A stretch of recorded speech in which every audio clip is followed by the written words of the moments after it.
Hey, what's up? What if everything you've heard about Donald Trump and Jeffrey Epstein isn't actually backed by real evidence?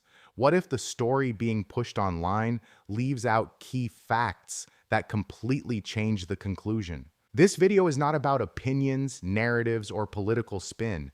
This is strictly about documented facts, publicly available records, and what can actually be proven. By the end of this video, you will know exactly what is confirmed, what is claimed, and what is simply not supported by evidence. Let's start with what is fully documented and not disputed. Donald Trump and Jeffrey Epstein knew each other in the 1990s and early 2000s. They were both part of elite social circles in New York and Palm Beach. They attended some of the same events, and there are photos of them together in public settings. That establishes a social acquaintance. Nothing more can be concluded from that alone. Now let's move into one of the biggest talking points: travel. There is documented evidence that Donald Trump flew on Jeffrey Epstein's private plane at least once in the 1990s. However, this is where accuracy matters. The publicly available flight logs do not show Donald Trump flying to Epstein's island, Little St. James. There is no verified record placing him on any flight to that location. That distinction is critical because it directly contradicts one of the most widely repeated claims online. So let's address that claim directly. There is no verified evidence that Donald Trump ever visited Epstein's island. No flight logs, no confirmed witness testimony, and no official documentation places him there. Independent fact-checking organizations and investigative reviews have consistently reached the same conclusion.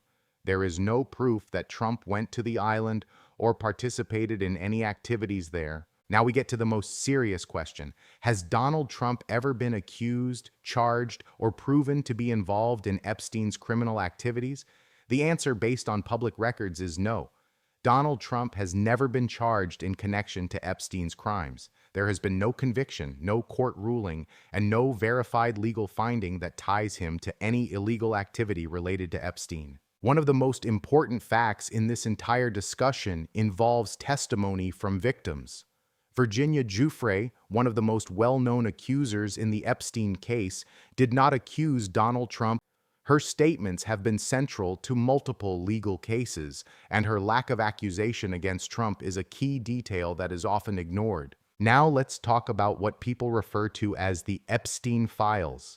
These are not a single list or document proving wrongdoing. They are a large collection of materials that include emails, contact lists, flight logs, depositions, and legal records. Hundreds of names appear in these documents. Donald Trump's name is included among them, but this is where context matters. Being named in these files does not mean involvement in criminal activity. Many individuals appear in these documents simply because they had contact with Epstein at some point, were mentioned by others, or existed within overlapping social or professional networks.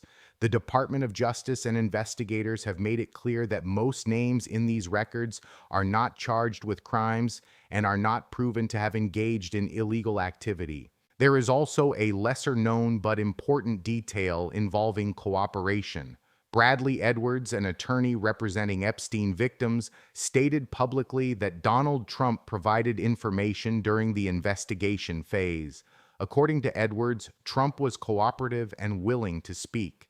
This does not mean Trump was the person who took Epstein down, and there is no proof that he acted as an informant. However, it does establish that he was not obstructing the investigation and did provide assistance at some level. To understand this situation clearly, it helps to compare categories of involvement. There are individuals directly accused or convicted, such as Jeffrey Epstein himself and Ghislaine Maxwell, who was convicted in 2021. There are also individuals who faced accusations or legal action, such as Prince Andrew, who settled a civil case. Donald Trump does not fall into either of those categories. So when you remove speculation and focus only on verifiable facts, the conclusion becomes straightforward. Donald Trump knew Jeffrey Epstein socially in the 1990s. He appears in Epstein-related documents. He flew on Epstein's plane, but not to the island.